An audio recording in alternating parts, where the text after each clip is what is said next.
우리는 지난 한 주간 동안 고난주간 릴레이 기도와 저녁 기도회, 그래서 하루에 12시간씩을 함께 기도하면서 이 고난주간을 지내왔습니다. 저 개인적으로는 참 의미가 있고 은혜로운 시간이었어요. 여러분들은 어떠셨습니까? 예, 이제는 익숙합니다, 저도. 예, 참 아까도 말씀드렸지만 개인적으로는 조금 피곤하기도 해요. 그런데 주님의 그 은혜와 그 사랑을 생각할 때마다, 그리고 제가 일주일 동안 6일을 릴레이 기도를 했잖아요. 그런데 이틀을 제가 맡아서 하루에 10명의 주자들을 시작하는 기도를 열어드렸어요. 그리고 시작하는 이제 6일 동안을 제가 시작 기도를 열었는데, 한 분 한 분을 이렇게 뵈면서 또 기도하시는 그런 모습들을 제가 함께 이렇게 보고 또한 느끼면서, 야, 참 우리 교회는 큰 능력과 또한 영적인 이러한 힘이 있다라는 것을 다시금 깨닫게 됐습니다. 아멘.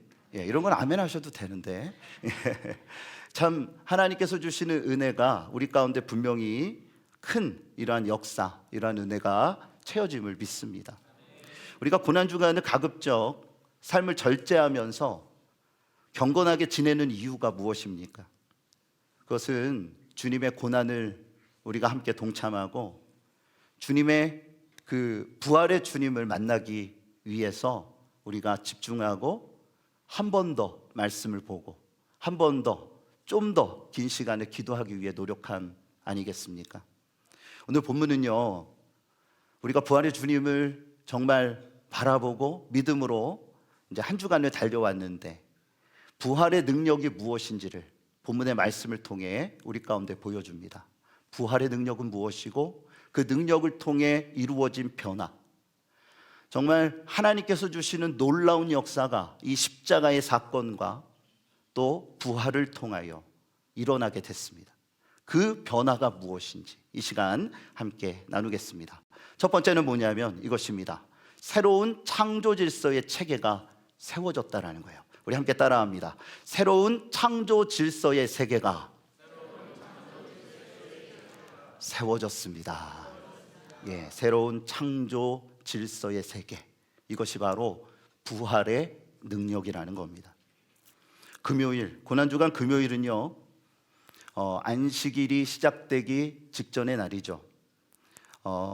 주님은 안식일이 시작되기 바로 직전 오후 3시경입니다. 이때에 십자가에서 죽으셨습니다. 아리마대 요셉은 이 소식을 듣고 총독 빌라도에게 찾아가서 주님의 시신을 내어달라고 요청합니다. 사실 이것은 불가능한 일이지만 빌라도가 그래도 조금의 양심의 가책은 있었던 것 같아요. 그래서 그에게 주님의 시신을 내어줍니다. 이 소식을 듣게 된 니고데모도 함께 동참하여 주님의 장례를 치르고 예수님을 새 무덤에 장사합니다. 그리고 그 다음 토요일, 이날은 깊은 침묵의 시간이었어요. 성경은 이날에 대한 기록을 거의 우리 가운데 들려주지 않습니다. 왜냐하면 유대인들은 안식일의 이동거리가요 1km가 안 돼요. 약 950m 이상을 움직이면 안 됩니다. 또 1도 해서는 안 됩니다. 이런 모든 것들을 제한했기 때문에 저들이 특별한 어떠한 일을 행할 수가 없었습니다. 이때 성경에 기록된 내용이 하나 있죠. 대제사장, 종교 지도자들이 빌라도를 찾아가서 빌라도에게 뭐라고 요청합니까? 주님의 부활에 대한 이러한 이야기들이 예수님 생전에 있었기 때문에 군인들로 하여금 그 자리를 지키게 해달라는 요청을 하게 되고, 빌라도는 성전 경비대, 너희의 성전 경비대가 있지 않냐, 그 경비대를 통해서 그럼 지키도록 하라, 그렇게 수락을 하죠.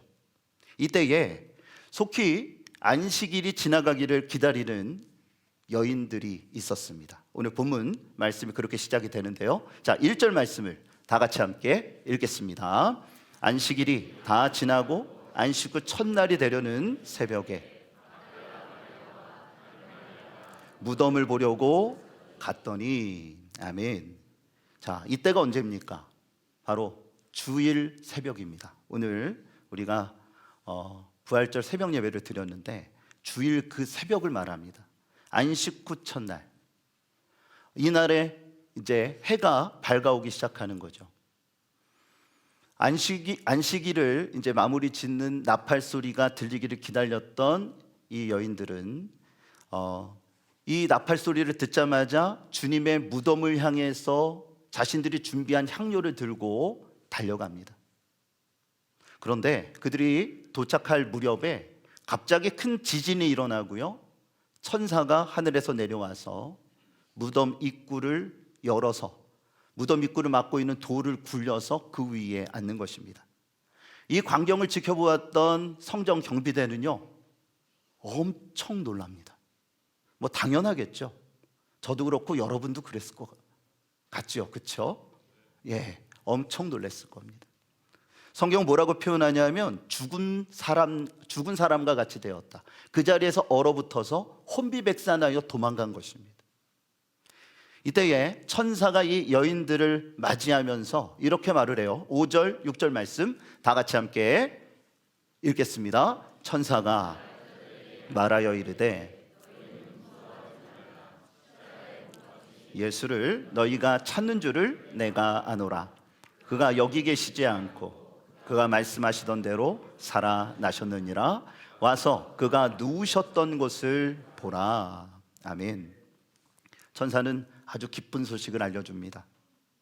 예수님께서 부활하셨다라는 것입니다. 어떻게 하셨다고요?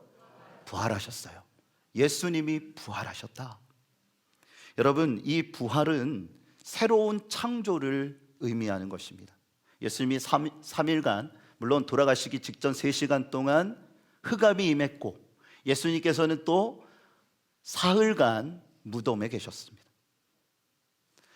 암흑, 이 어둠은 창조의 그때를 상기시키는 것입니다. 그 시간을 우리 가운데 보여주는 것입니다. 아담의 죄로 인해 창조 질서가 뒤집혔고요, 온갖 죄가 범람했던 이 세상에 하나님은 예수 그리스도의 죽음과 부활을 통해서 이 모든 것들을 새롭게 재창조하신 것입니다. 물리적인 창조가 아닙니다. 예수 그리스도를 통하여 구원의 길을 여셨고요, 또한 주님을 바라보며 믿음으로 나오는 모든 자들, 성경은 뭐라고 표현하냐면 고린도후서 5장 17절에 우리 다 같이 함께 읽도록 하겠습니다. 그런즉 누구든지 그리스도 안에 있으면 새로운 피조물이라. 이전 것은 지나갔으니 보라 새 것이 되었도다. 아멘. 그리스도 안에 있으면, 그리스도 안에 있는 사람들, 이러한 사람들은 뭐라고요? 새로운 피조물이라는 것입니다. 우리가 이전에는 예수님을 모르고 살았었던 그 시절이 있었을 거 아닙니까? 그때는 잘 몰랐지만 예수님을 만나고 나서 새로운 인생으로 거듭납니다. 니고데모가 그것을 깨닫게 되잖아요. 예수님을 만나게 됐을 때 하나님의 나라에 들어가는 방법은 무엇인가? 바로 물과 성령으로 거듭나야 된다. 거듭 태어난다. 거듭남이 바로 이것입니다. 새로운 피조물이 된다라는 거예요. 누구를 통해서요? 예수 그리스도를 통해서. 예수 그리스도의 죽음과 부활이 이 새로운 창조의 질서를 세우신 것입니다. 그러므로 여러분, 이 부활이라는 것은 굉장히 큰 능력이요, 우리의 영혼을 살리는 하나님의 깊으신 사랑이라는 것입니다. 여러분, 그 능력이 여러분의 삶 가운데 솟구쳐 나셨으면 좋겠어요. 요즘 참 힘들고 어려운 세상을 살잖아요. 어렵고 힘든 이 세상 속에서 우리가 기억해야 될 것은 무엇입니까? 이제는 내가 사는 것이 아니에요. 이제는 내 안에 내가 사는 것이 아니라 그리스도가 사시는 것입니다. 그리스도의 통치를 말하는 것입니다. 이전에는 자기 중심적이었던 인생, 나를 중심으로 해서 모든 것들이 생각되고 돌아가고 또한 지구와 우주가 돌아간다라고 생각했지만 이제는 그것이 아니에요. 예수 그리스도가 나의 삶의 주체가 되시고 성령의 능력이 나의 힘이 되는 것입니다. 하나님의 놀라우신 은혜와 능력 속에서 우리가 새로운 피조물, 거듭난 인생을 살아가게 됐다라는 거예요. 이것이 무엇이냐? 부활의 능력이라는 것입니다. 그런데 사탄은 이것을 방해하기 위해서 온갖 술수를 부립니다. 새롭게 창조된 주의 사람들을 다시 세속적인 삶으로 이끌기 위하여 유혹한다라는 거예요. 그들은 뭐라고 말하냐면 예수님으로는 부족하다라는 것입니다. 예수님으로는 부족하다. 초대교회에 보면 뭐라고 이야기하냐면 온전한 신앙을 위해서는 다른 것을 추구해야 한다. 또한 이전의 것들을 붙들어야 한다라고 주장했어요. 다른 것은 무엇이냐면 영지주의를 말하는 거예요. 영지주의는 지혜를 추구하고 숭상하는 사람들입니다. 이 영지주의의 영향이 기독교 안에 왔고 예수 그리스도만 아니다. 지혜도 있어야 되고 다른 것들도 추구되어지고 추가되어져야 한다. 그렇게 주장합니다. 이단이라는 말이에요. 또 이전의 것은 뭐냐면 그리스도인 출신의 유대주의자들, 그들은 뭐라고 말하냐면 율법을 붙들어야 된다. 할례를 받아야 된다. 그렇게 주장합니다. 할례주의자들. 그들이 초기 기독교를 흔들고 이루 말할 수 없는 고통과 어려움과 박해를 줬어요. 이 세상은 어떻습니까? 지금도 이단들은 곳곳에 있습니다. 예전에는 몰래 숨어 있었는데 요즘은 아예 대놓고 포교 활동을 합니다. 여러 가지 모든 모습들을 바라볼 때 우리가 깨닫는 것이 무엇입니까? 여러분, 분별의 은사를 받으셔야 되고요.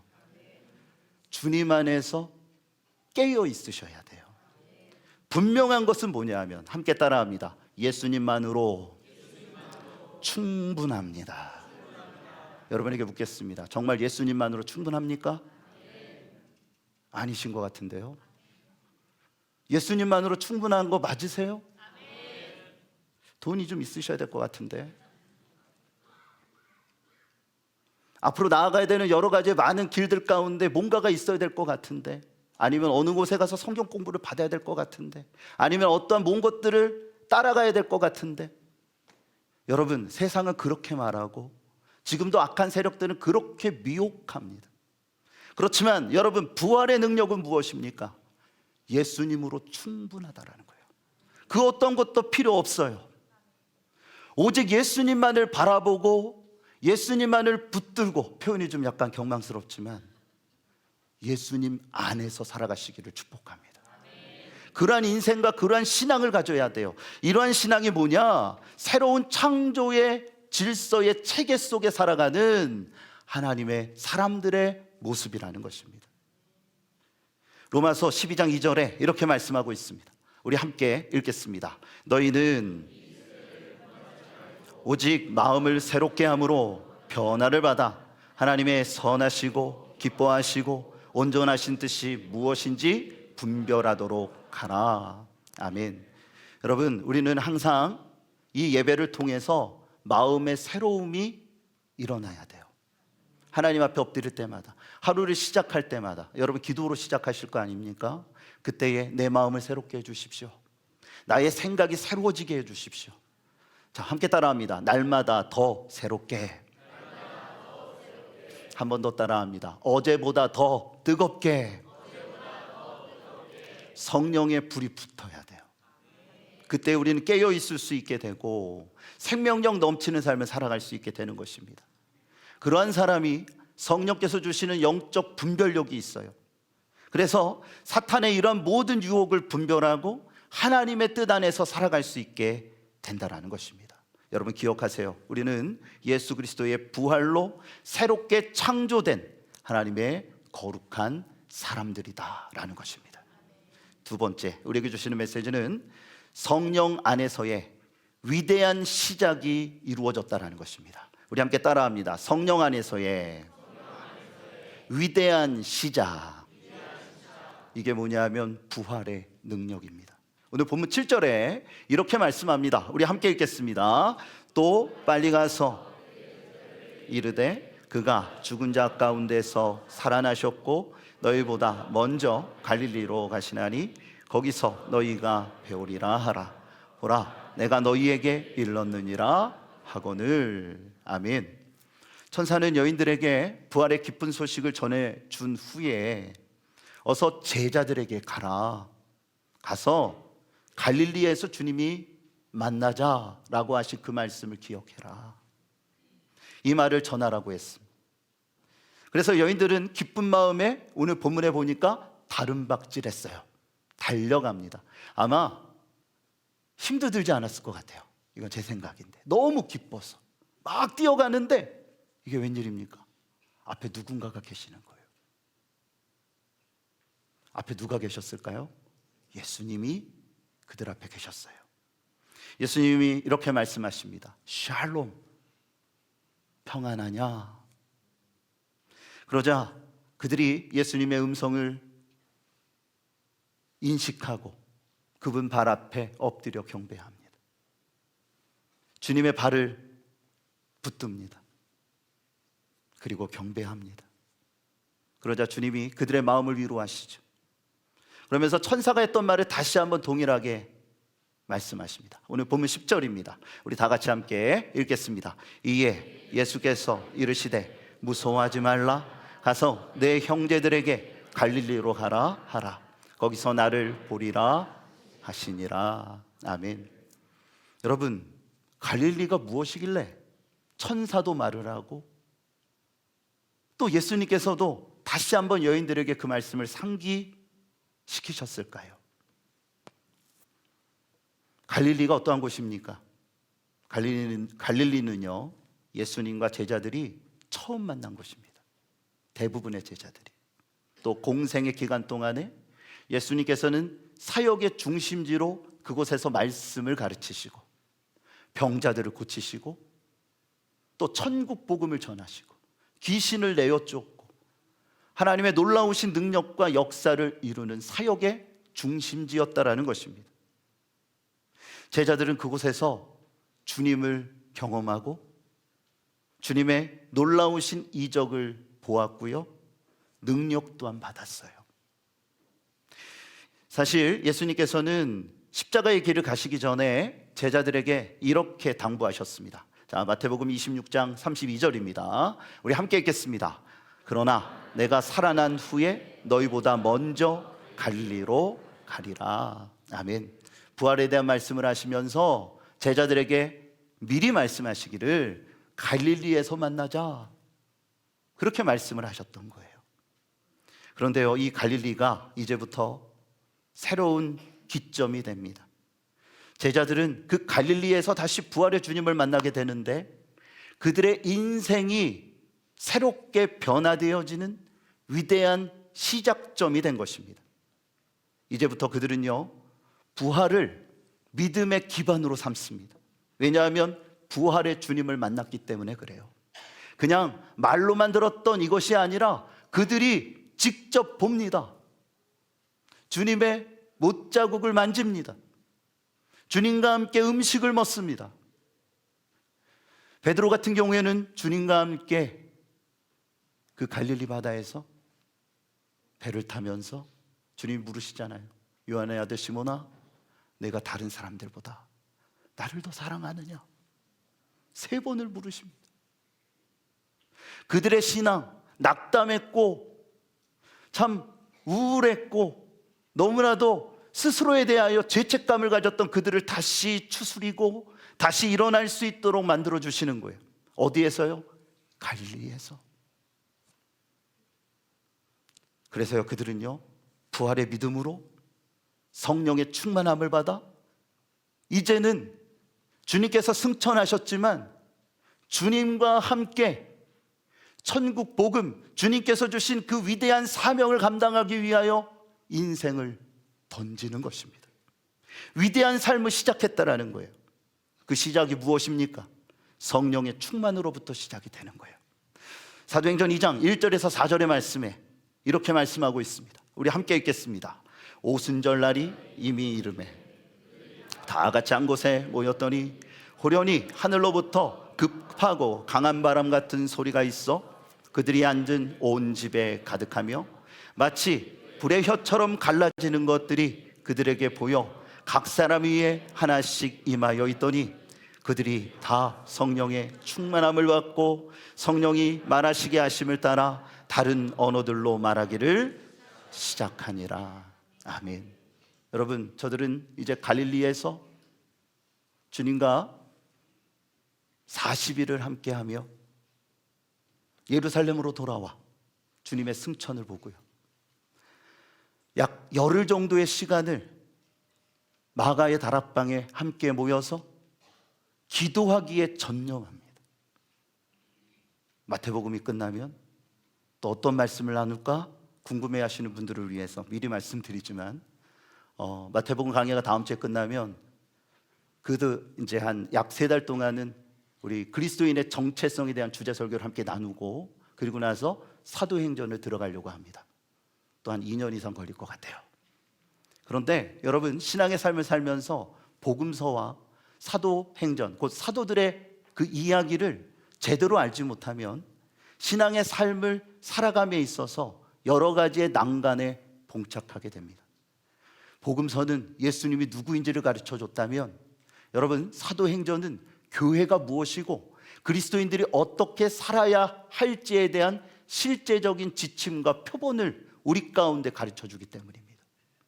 그래서 먼저 정체성에 대한 이야기를 나누고, 그리고 나서 사도행전을 들어가려고 하는 거예요. 자, 그거는 여기까지 하시고, 저들이 다시 예루살렘에 왔습니다. 어떤 제자들은 그 골고다 언덕을 바라봤을 거예요.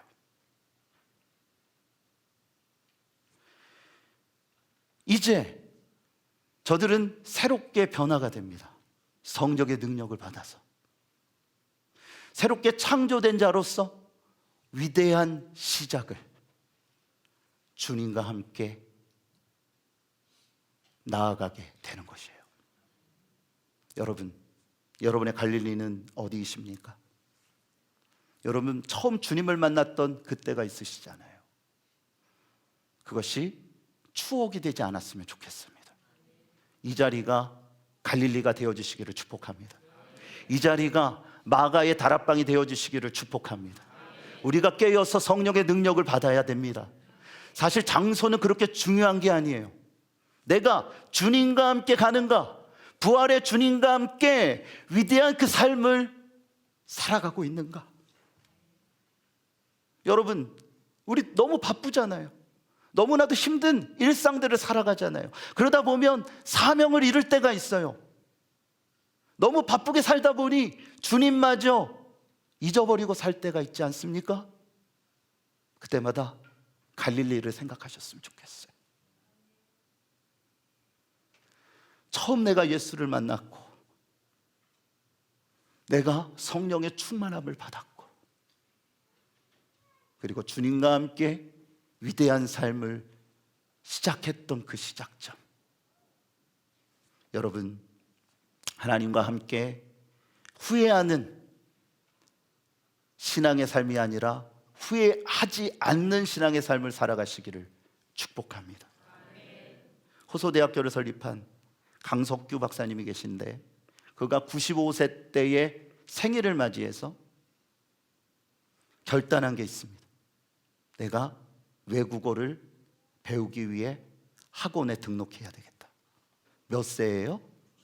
여기 95세 이상 되신 분 계십니까? 95세 나이에 학원 등록을 하시는 거예요. 주변에 있는 사람들이 의아하게 생각합니다. 그러자 이러한 느낌을 받으셨던 이 박사님이 이렇게 말씀하셨대요. 저는 젊었을 때 정말 열심히 살았습니다. 그래서 모든 이들에게 큰 사랑과 존경을 받았지요. 65세에 은퇴하면서 이 정도면 됐다, 이제 평안히 죽음을 맞이할 준비를 해야겠다 라는 마음이었는데, 벌써 30년이 지났습니다. 덤이라는 인생이 무려 나의 인생의 3분의 1이나 된 겁니다. 저는 지금도 정신이 맑고 또렷합니다. 제가 은퇴했었던 그 시점에 내가 95세까지 살 거라는 걸 알았다라면 이렇게 살지 않았을 겁니다. 지금 어학 공부를 시작하는 이유는 10년을 더 사시려는 마음을 가지셨던 것 같아요. 그래서 10년 뒤 105세 때 내가 하고 싶은 일을 미루다가 후회한 인생이 아니라 30년의 인생을 후회했잖아요. 그러니까 10년 뒤에 내가 후회한 인생이 아니라 그러한 슬픔을 갖고 애달파하는 것이 아니라 기쁨과 즐거움을 가지려 합니다.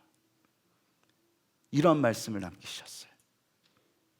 정말 최선을 다해서 95세 때에 공부를 하셨고요, 사람들에게 후회 없는 삶이란 무엇인지를 보여주시다가 103세에 안타깝게도 2년을 못 채우셨어요. 103세에 평안히 잠이 드셨어요. 여러분, 오늘은 무슨 날입니까? 부활절입니다. 유대인들에게서 6월절은 국가의 시작일입니다. 그들에게 있어서의 시작은 하나님과 함께 시작했지만 죄로 인하여 하나님과 멀어졌고, 하나님께서는 예수 그리스도를 이 땅에 보내셔서 이 모든 죄악들을 다 깨끗하게 도말하시고 새로운 창조와 시작을 열어주셨습니다. 여러분, 지난날의 것들을 후회한들 무슨 소용이 있겠습니까? 중요한 것은 지금을 열심히 사는 것이고요, 앞으로를 소망을 갖고 사는 것입니다. 여러분의 인생이 후회하는 인생이 되지 않으시기를 축복합니다. 후회하는 것, 이것만큼 어리석은 것은 없어요. 정말 우리가 소망을 갖고 믿음으로 살아가는 인생이 되기 위해서는 부활의 능력을 받아야 합니다. 성령 안에서 능력 있게 일어나 하나님의 영광을 드러내는 우리 오산성직교회, 또한 여러분의 사랑하는 귀한 인생이 되어주시기를 우리 주 예수 그리스도의 이름으로 축복합니다.